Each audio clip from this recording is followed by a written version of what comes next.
Right, friends. The next concept is proportions. So proportion means the equality of two ratios. So how it would be, we will see. A is to B is a ratio. C is to D is a ratio. And there is a symbol here in between, equality. If it is so, then we can write in such a way that A is to B is as to C is to D. In this case, this is the first term, second term, third term, fourth term. We will call this one first proportion, second proportion, third proportion and fourth proportion. So as we know, we have already learned this one in the earlier classes. We will be multiplying A into D is equal to B into C. That means AD is equal to BC. This one we can put in words, that is product of means equals to product of extremes. The two ratios which are given, if they are going to satisfy this rule, if their product of means is equal to product of extremes, then those given ratios are there in the proportion. That is the meaning of this one. So guys, I have taken a small example here.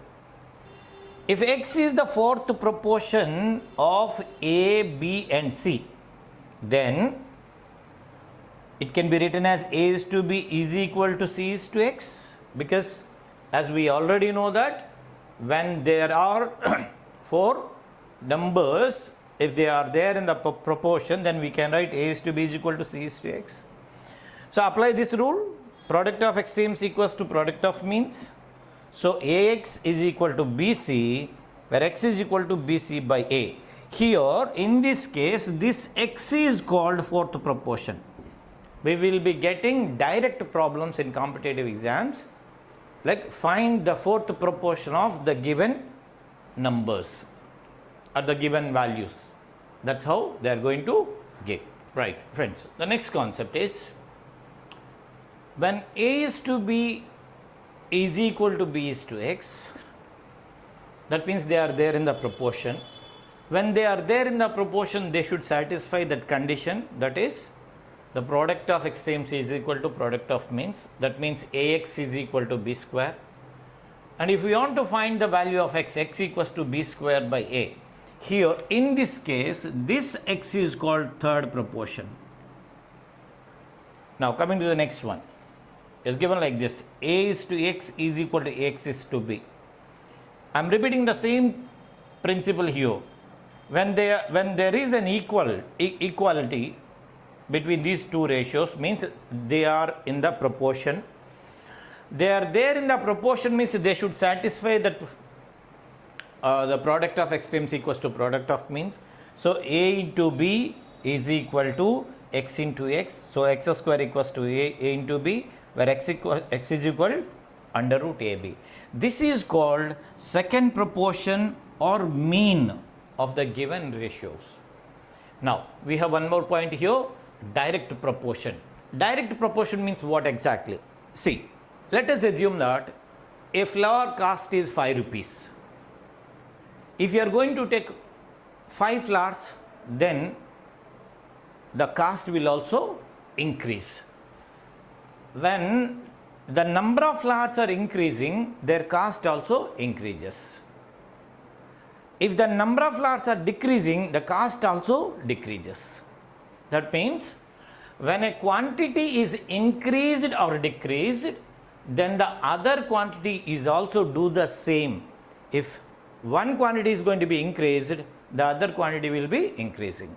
If one quantity is going to be decreased, the other quantity will decrease. That is what direct proportion. Now one more thing is indirect proportion. What is indirect proportion? When one quantity is increasing, for example, let us assume that there is a work. If 5 people are working, then they can finish this work in 10 days. Let us assume that. This is the total work. If 5 people are working every day, it can be finished in 10 days. Now, let us assume that these people have increased, number of people have increased. If there are 10 people, then what will be happening? Will it take 10 days or 5 days? It will decrease to 5 days. That means when one quantity is increasing, the other quantity is going to be decreased. That is called indirect proportion. So proportions are two types: direct proportion, indirect proportion. When one quantity is going to be increased, the other quantity will also increases. That is direct proportion. When one quantity is going to be increased, the other quantity will be decreasing. That is indirect proportion. Guys, these are the minimum basics we should know from ratios and proportions to solve questions for any competitive examinations.